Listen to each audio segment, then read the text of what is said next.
I've bought an expensive Epiphone, but I didn't pay proper money for it.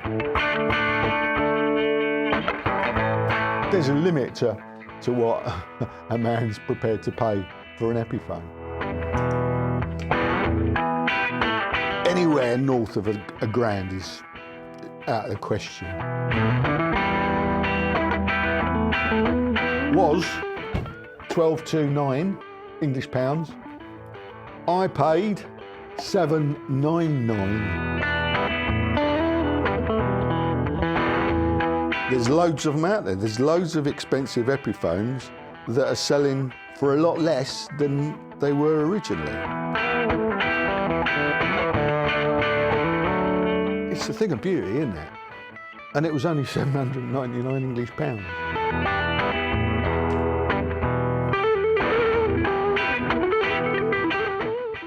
Hello, thanks for joining us. Welcome to the Guitaristas.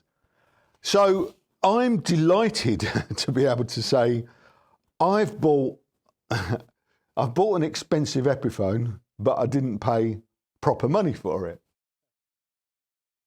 Is this, you saw it on the thumbnail, this is the Shinichi Ubukata, I think I got that right, ES355, signature ES355. That's, I think it's only been out since about 6 months now. This is November 24 now when I'm filming this. This has been out since about June. And the price tag on this was 1229 English pounds, 1229 English pounds. So it's one of them expensive Epiphones, which, you know, if you watch the channel at all, you should know by now, I push back on those. I don't buy them. It's too much. Too much. You know, there's a limit to what a man's prepared to pay for an Epiphone. And anywhere north of a grand is out of the question. But I was delighted to see that this particular model, a couple of retailers, one in particular started the trend, I think, here in the UK, have dumped the price, presumably to sell off the old stock. So this was 1229 English pounds. I paid 799 English pounds, which is great, because when I saw this initially, I thought, well, that looks good. It's too expensive. So when I saw this, I thought, that looks good. That's the right price. So I bought it. This is the ebony one. They also do it. And I'm still selling them off at this price. This is today, by the way. Olive green and the cherry one. 799. Guitar in the UK. Autumn sale. They've got loads of them according to the listing there. And they're getting rid of them. I don't know why. Presumably because people weren't buying them at 1229, and that would be my theory. But also I see that this is no longer in the Epiphone lineup on the website. There's no sign of it. So I'm wondering if Shinichi Ubukata, he's been cancelled apparently. So anyway, look, I'm delighted that I managed to get one, because when I saw it, I thought, yeah, that looks all right. You know, it's a 355. It's got high specs. It's got some stuff going on. That's what we're here to do today. We're going to review it in some detail, and then we'll obviously take it apart and all that, and we're going to play it. So join the fun. Yeah, join the fun. If you don't want to join the fun, you can skip forward. The timestamps are in the description box as always. But if you do want to join in the fun, all of the fun, not just a bit of it, go and make yourself a cup of tea and get some nibbles, come back and let's chill out together. Yeah, and have a look at this thing. Because it's a thing of beauty, isn't it? And it was only 799 English pounds. So, yeah. Let's have a look at it and a listen. Yeah, Let's do it. Shinichi Ubukata, Japanese singer-songwriter. Didn't you know that? No, I'll be honest with you, I didn't. This is his signature guitar, based on his Gibson ES355. I mustn't get that bit wrong. It's a cool looking guitar, isn't it? I mean, you know, shot black on any ES is always good, isn't it?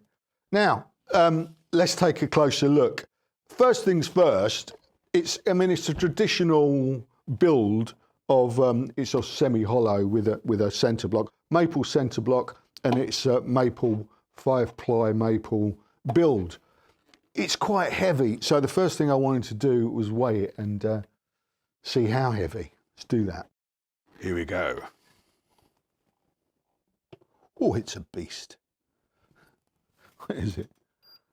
9 pound 4 ounces, which is 4.2 kilos. So yeah, it's got a weight to it. I did wonder how much the Bigsby added, and so I googled it, and I was surprised to find that it's quite a lot. It's about 3/4 pound, that. So yeah, it's it's no lightweight. Being an Epiphone poly finish, gloss poly. This is the ebony one. It's 7-ply binding, I think that, isn't it? Nice off-white colour all the way around. Let's get into the neck and specs and stuff once we've taken the strings off, which we'll do now. Let's just remove the Bigsby spring so we don't lose that. Wanted to point out diamond-shaped F-holes, or diamond-shaped holes, should we say. Inspired, obviously, originally by Trini Lopez. Dave Grohl, big fan of these, isn't he? To the point where I read that he's actually been seen rocking one of these, the Shinichi, which is pretty cool, isn't it? Now, onto the neck. It's a rounded C shape. That's what they call it in the specs. Let's actually have a look at the profile and measurements on the screen now. Okay, here's the neck profile and measurements at the 1st fret.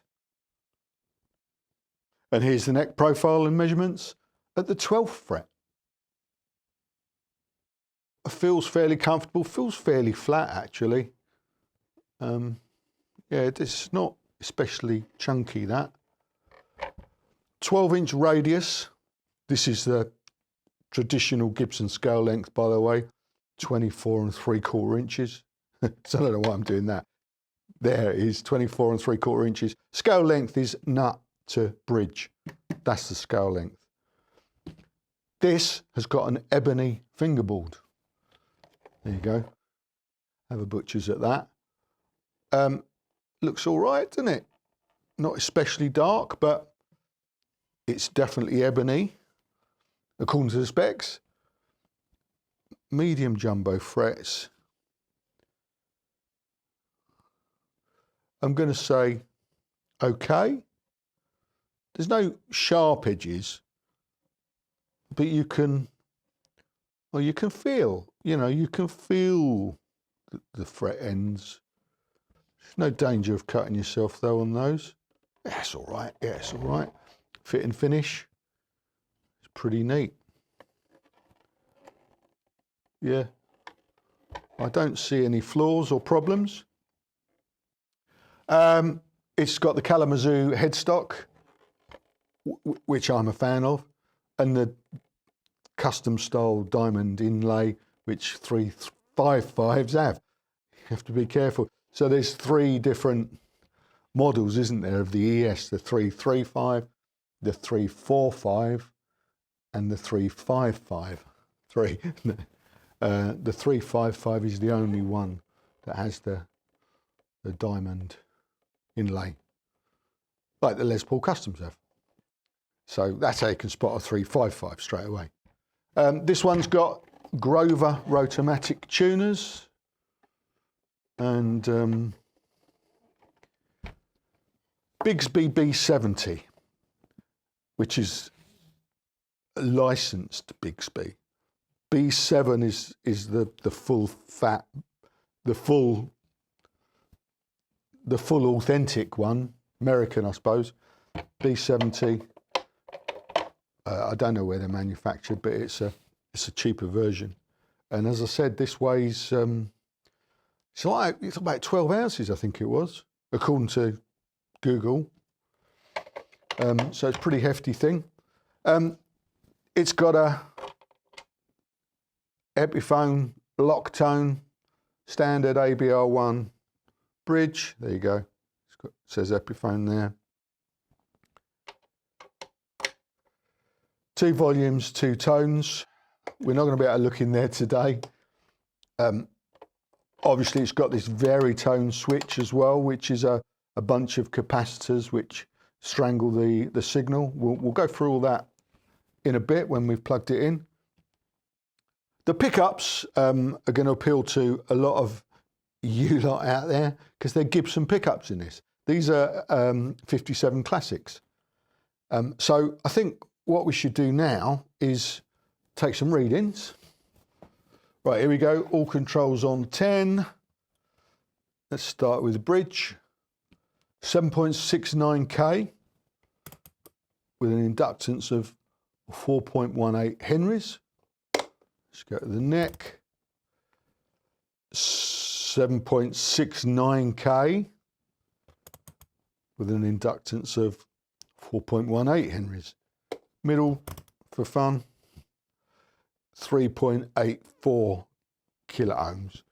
Now let's just, because we can, while we're on the bridge, let's just go through the varitone and see if that affects the reading. I don't know if it will or not. So we're on 1, which is the out of the loop, I think that is. 2. Nah, it's not. We lose the signal completely. I suppose that might mean that it's not working, but we'll find out when we plug it in. So there you go, that's that. So let's have a little peek under these pickups, see what it looks like inside. Neck first. So I'm just trying to show you in here with my torch and this stupid little camera, which is not, it's not playing ball today. There you go. Yeah, you can see the neck join. You can't really see the layering of the maple because of the paint. Here you can see 57 Classic pickup. There you go. 17th of April 23 is the date on that. It's got a thing in there. I wonder if that's the varitone. That. See that? I wonder if that's it must be, mustn't it? Must be something to do with the varitone. But you can see there's a big old hole in there through the centre block. So swapping out the pots wouldn't be such an ordeal on this. There you go. Where's my torch? Let's just see if we can get a better view of anything in there. No, not really. You can't see the ply still. No. Okay. That's what that looks like. What we'll do is put those back and put a new set of strings on and plug it in and see what it sounds like. See you in a minute. Here we are. New set of strings. Ernie Ball regular slinkers, incidentally, if you're interested.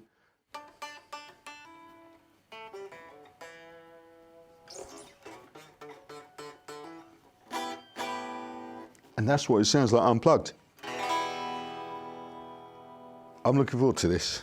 Right, let's start by just telling you, as always, I'm using the same rig, the Princeton 65. Same pedals on the board that I've had for the last few weeks, because I'm a creature of habit. I might use them. If I do, I shall show you quite clearly. So pay attention.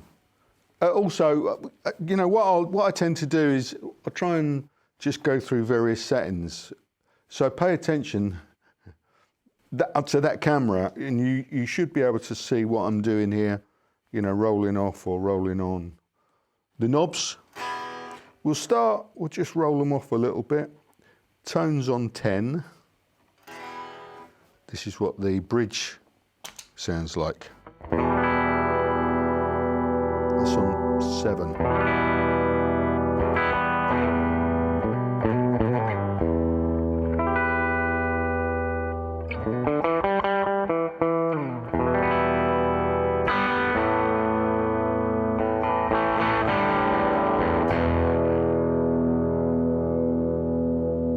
Well, it's pushing already, isn't it? And it's on 7.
So that's just the guitar, there's no drive on that at all.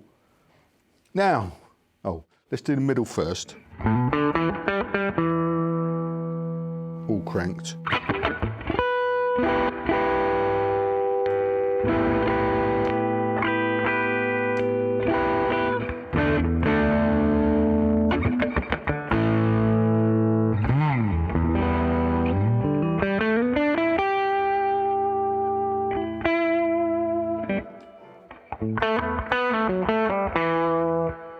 Here we go, varitone on the bridge.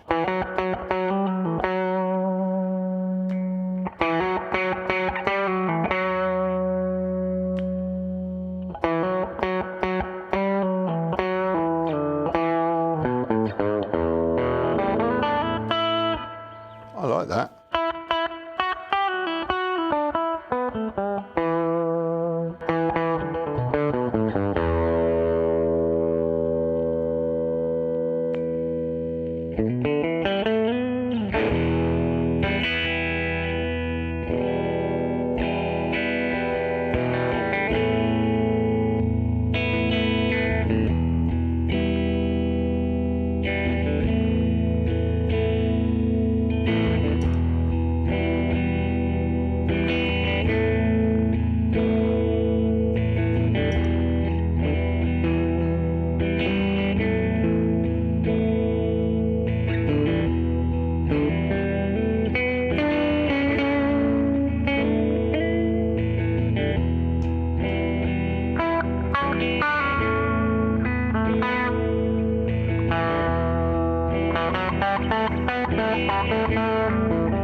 Well, that's on 4.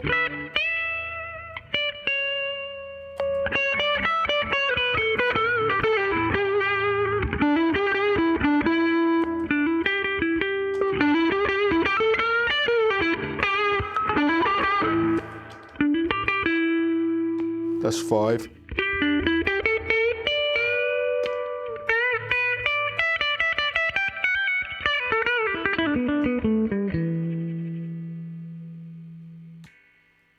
This is 6.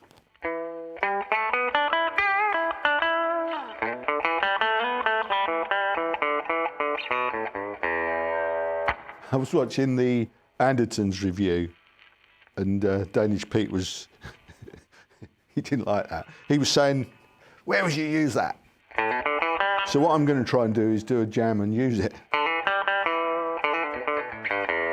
In fact, I was watching some Shinichi Ubukata. I didn't mention his bands earlier, actually, or I did, but I messed it all up, so I actually cut it out of the edit.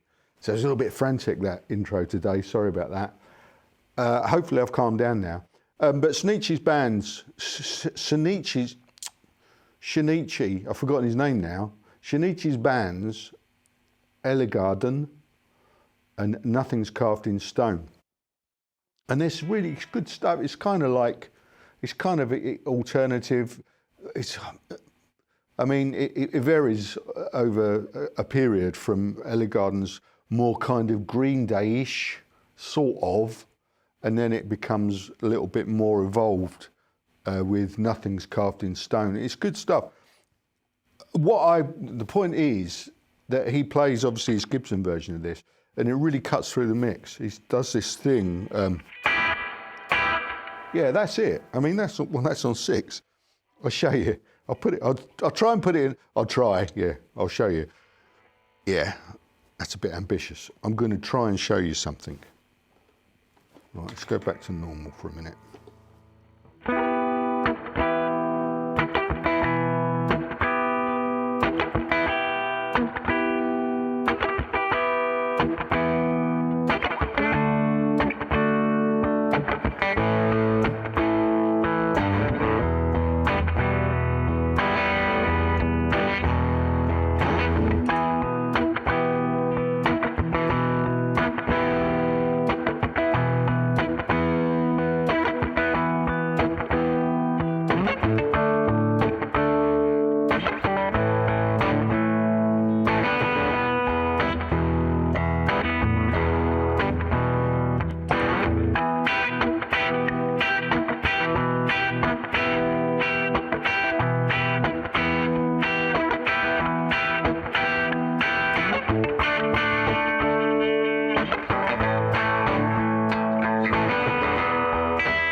Anyway, I used it. There you go.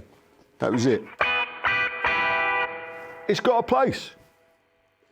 Everything has a place. This has got loads of stuff going on, basically. I mean, it's difficult to show it all off.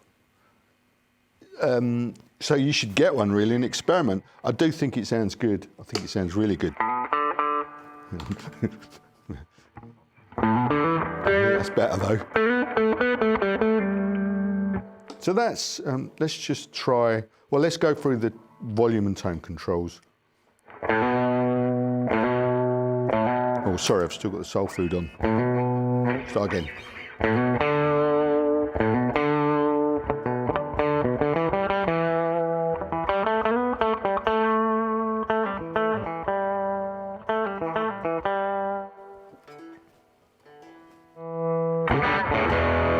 So you can hear that works really well. This one.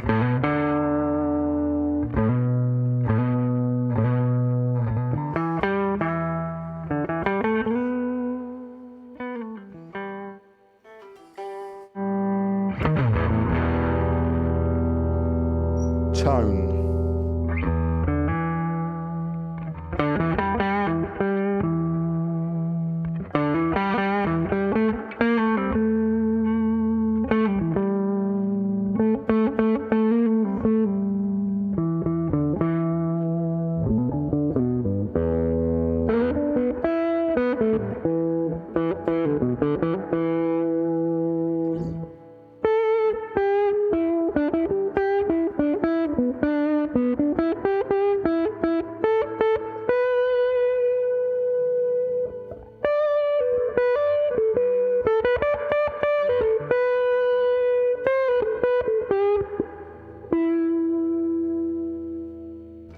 Yeah, there's a lot going on.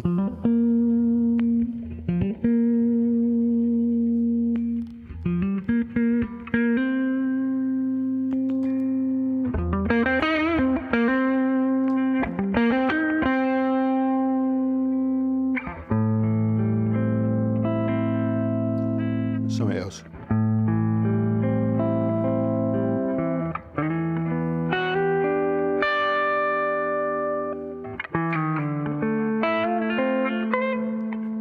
Undo it. Let's try that. I've been practicing this for ages and I just can't get it right.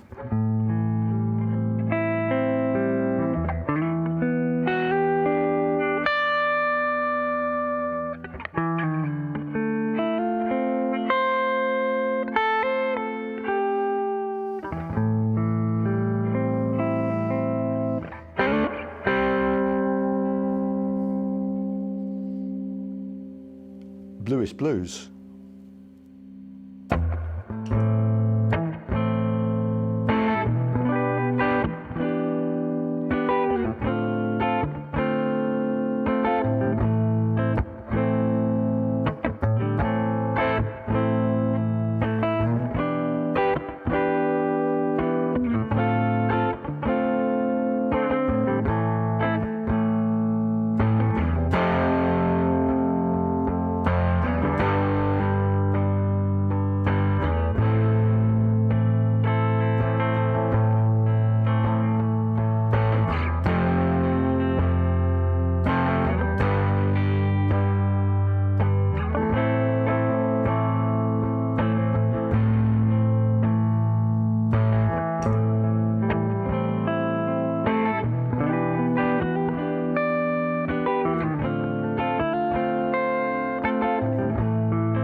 Didn't do much of that.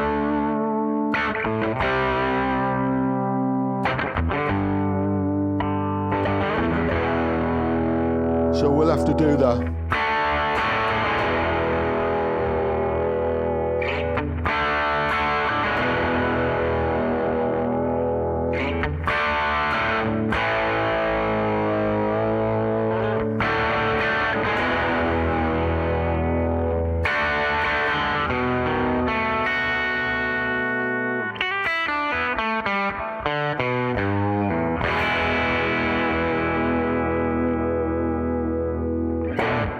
over to me here in the studio. There you go. There was quite a lot of stuff, wasn't there? Mainly blues. It's kind of a bluesy guitar, isn't it? You can't really help it. It just it takes you in that direction. It does other stuff as well. I did do a bit of other stuff, but I didn't include it in that cut because I thought, well, there's too much playing here. But just to prove it, here's a bit.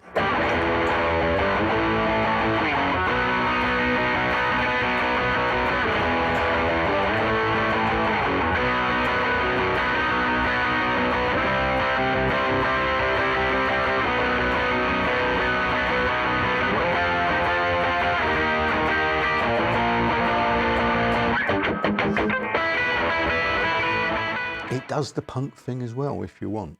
So, yeah, it's all going on. It's all going on. If you pile the tone on, pile the tone on, if you pile the gain on, it'll sustain for days. Yeah, it will. But obviously, you know, doing a demo like that, it's impossible to cover all bases. So that's what you got this week. So hang on, just little sip of my tea from my knob mug. Yeah, I'm the knob and this is the mug. Available now from theguitaristas.com from my new range of merchandise. Sorry, I've got to give it a plug because, as you might know, I've finally given in and launched a merch range, some t-shirts and some mugs, available from theguitaristas.com. And I've got to mention it because it's kind of essential that I sell a few bits to help the earnings to stop me having to take sponsorship on this channel.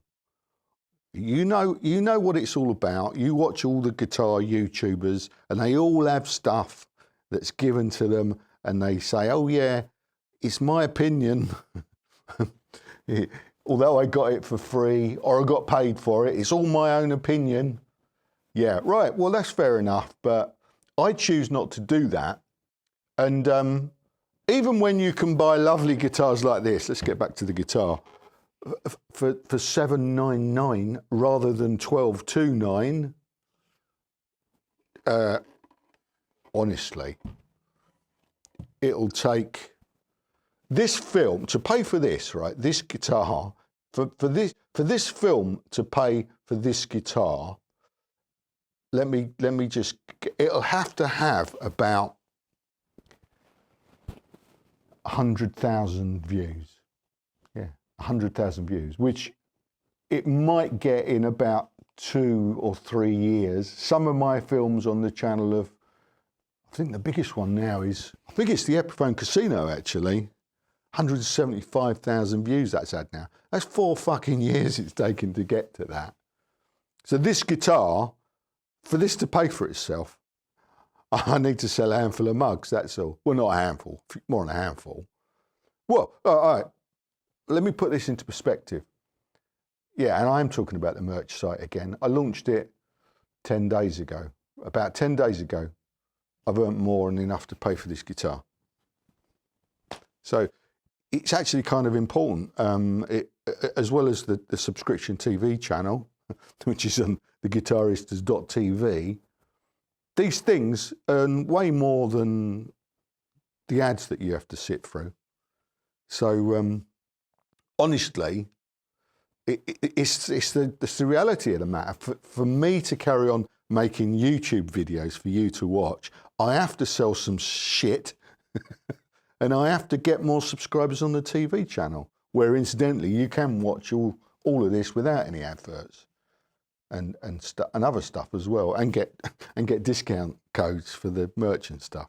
So I've tried to avoid any selling on this channel for ages, but I've got to do it now, or I'll have to just stop, which I don't want to do. I want to make films. What I like doing is making films and buying guitars in particular and playing them, because they're lovely things, aren't they? Look at this lovely thing. It's just it's a thing of beauty, and I really get off on this stuff and playing this stuff and enjoying it, and sharing it with you, and the feedback that I get from you, the community that I've created here, that we've created. It's not me, is it? It's us. We've created this fabulous community. If you look in the comments every week, there's hundreds of you every week. You know, and it's lovely. It's a lovely vibe going on here. The guitaristas. So it's us, isn't it? The guitaristas is us. It isn't me. It's us. But without selling a few mugs, t-shirts, and getting a few more subs on the TV channel, it's a. I always used to call this my guitar-based Ponzi scheme. Yeah. It does sum it up. It can come crashing down at any moment, you know. One tax bill in the future, and I could go, oh well, I could go and get a job. Oh, well, I'll go back to my day job, which is making telly shows and getting paid for it. Yeah, properly. Which I only have time to do or to pursue, shall we say, a small part of my life these days is pursuing paid work, which I do from time to time. I have to do from time to time. What I'd love to do is put all of my eggs into this basket and make better films. This is turning into a bit of a rant, innit? It's what Henning would call it, a rant, innit? I'm just going to go on it. I want to make better films, and this film started off, the intro of this film, the first 15 minutes where I'm talking blah, blah, blah, I'm looking at it back and I thought, for fuck's sake, you can do so much better than that. It's all a bit random. It's all a bit... sometimes I look at myself and I think, oh, you're a blithering idiot. Why would anyone want to watch this? And some people don't want to. A comment that I often get is, get on with it. And sometimes I'm watching the playback and I'm thinking, get on. I'm saying out loud, get on with it. Anyway, that's that. Check out theguitaristas.com. Support the channel and buy yourself a lovely knob mug. So let's talk about the guitar, shall we? I bloody love it. I really do love it. I'm not a 335 style fan. I've had a couple of Epiphones. I've had a Sheraton. Best one I had was the Sheraton Pro 2, which I think they're not doing those anymore. But I like that. I like the Riviera I had. They've all gone. They've all have to go. So now I've got another one. And this might be my most favourite yet. I think the Bigsby really gives it a nice touch and a nice voice. I think you can hear it. I think it, you know, yeah, it's a solid piece of kit, this, and it sounds great. It sounds great. Lots of, you know, it's got a nice voice. That's what I was trying to kind of sum up, you know, what it is. It's got a nice voice to it. I think, you know, the Bigsby adds to that, but, you know, in general, it's, yeah. And the pickups, of course. 57 Classics, Gibsons, they're based on the original PAFs. And we did a comparison with these and Burstbuckers and some stuff. I can't remember what it was, a while back, or somewhere back on the channel. And the 57 Classics were, I think they were my favourite at that point. They kind of got this brightness to them, which really does come out. There's nothing muddy about them. And the great thing about having, let's get into this, the Gibson pickups in an Epiphone is it doesn't leave that question mark, or could it be better? You go, well, I know the pickups are good, so, you know, we can forget about that and just concentrate on what the guitar feels like and what it sounds like. And this felt and sounded great. It's a high-spec Epiphone. It's a high-spec Epiphone. It's got the Gibson pups. It's got the ebony fingerboard. It hasn't got the added price gouge of having the Gibson open book headstock, but that's fine because I prefer the Kalamazoo headstock. I absolutely do. On an Epiphone, I think an Epiphone should have a Kalamazoo headstock. I don't think you should be trying to hide the fact that it's an Epiphone. I think you should be proud of the fact that you're paying the vastly more economical version, the cheaper version. You're paying the Epiphone. You're playing the Epiphone. You're paying the Epiphone if you pay the high prices. Was that a Freudian slip? Yeah, that's the only danger with these. They're too expensive to start with. This one wasn't. I got it on a deal. There's loads of them out there. There's loads of expensive Epiphones that are selling for a lot less than they were originally.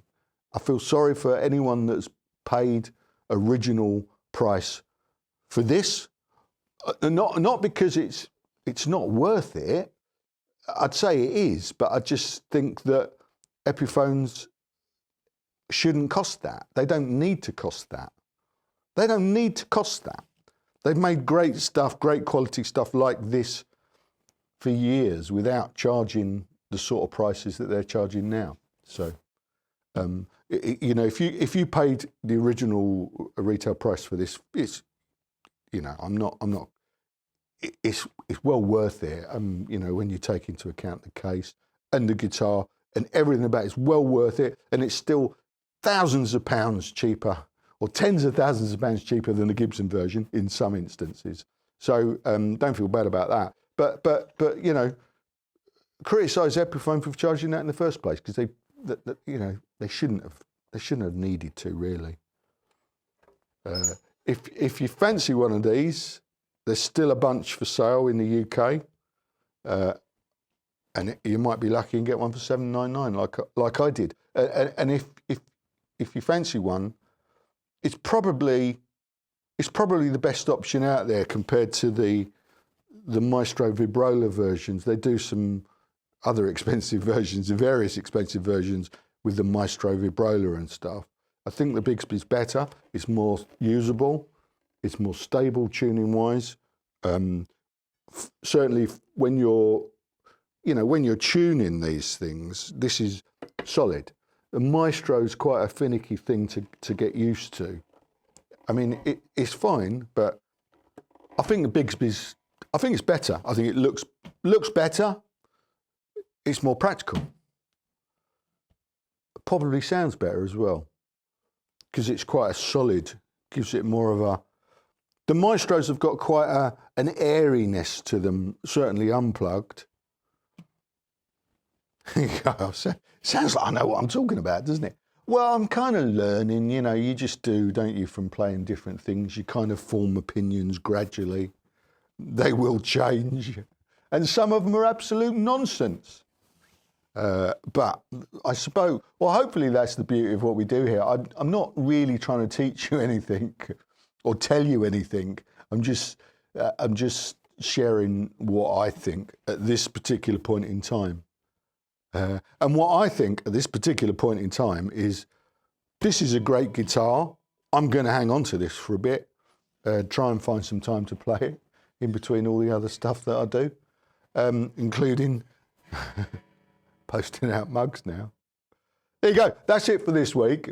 Thanks for watching. Come back next week. I think I'm going to try and get this budget Telecaster comparison done, maybe next week. So come back. Same time, same place, and find out. Yeah. See you then, I hope. All right. Cheers. Ta-ra.